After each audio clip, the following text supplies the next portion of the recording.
The Parliament adopted the changes to the Constitution in the part of judiciary. They will come into force within 3 months after the day of publishing.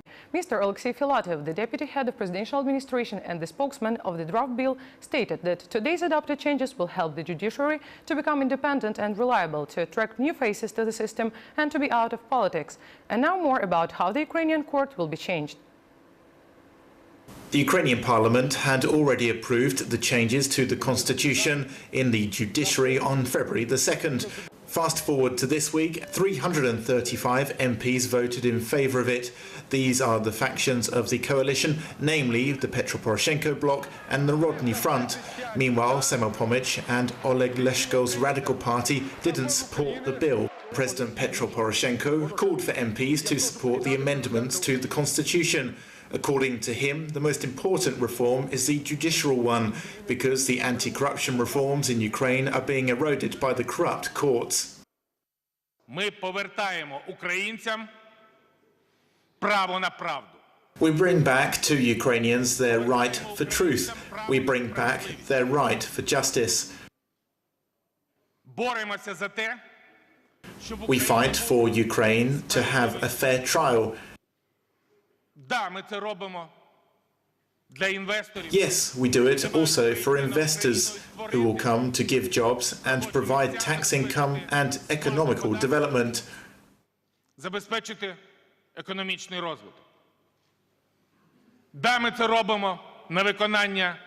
Yes, we do it in order to fulfill our obligations we've all taken on to international organizations. But first of all, we do this for all Ukrainians.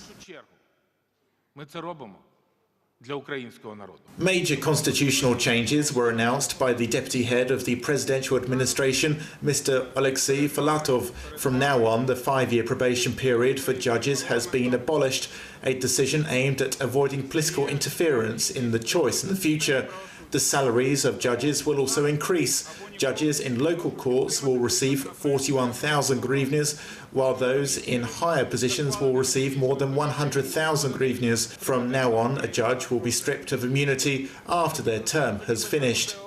These changes to the Constitution address 3 main questions. First is depoliticizing and the provision of the independence of the judiciary.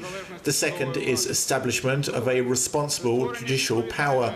And third, the rebooting of the judicial personnel. Oleg Berezuk, the head of the Samopomych faction, said there should be no rush in adopting changes to the Constitution.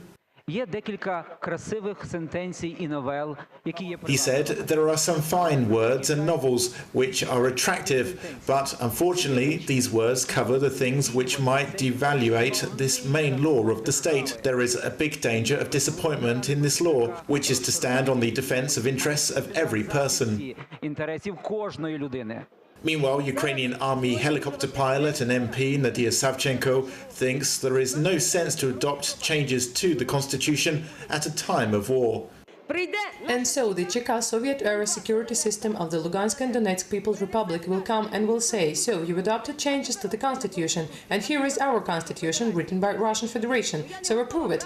I'm not ready to be responsible for such an important decision, so I will vote against the changes to the constitution. When it is war, the constitution should be untouched. The constitution protects itself.